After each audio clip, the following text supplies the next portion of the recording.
ਪਰਾਂ ਨੂੰ ਕਰੋ।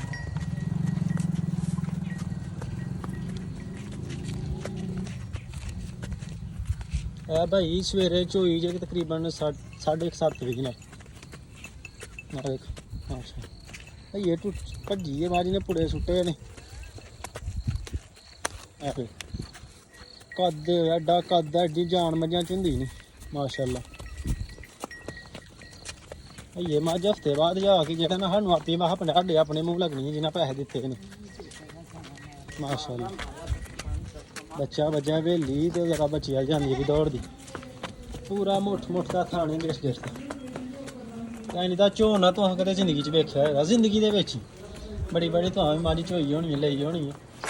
ਬਹਰਹਾਲ ਇਸ ਗੱਲ ਦੀ ਅਸੀਂ ਗਰੰਟੀ ਦਿੰਦੇ ਹਾਂ ਕਿ ਜੇ ਤੁਹਾਂ ਇਹਦਾ ਝੋਨ ਵੇਖਿਆ ਹੈ, ਬਾਕੀ ਗੱਲਾਂ ਬਾਸ ਨਹੀਂ ਮਾਸ਼ਾਅੱਲਾ।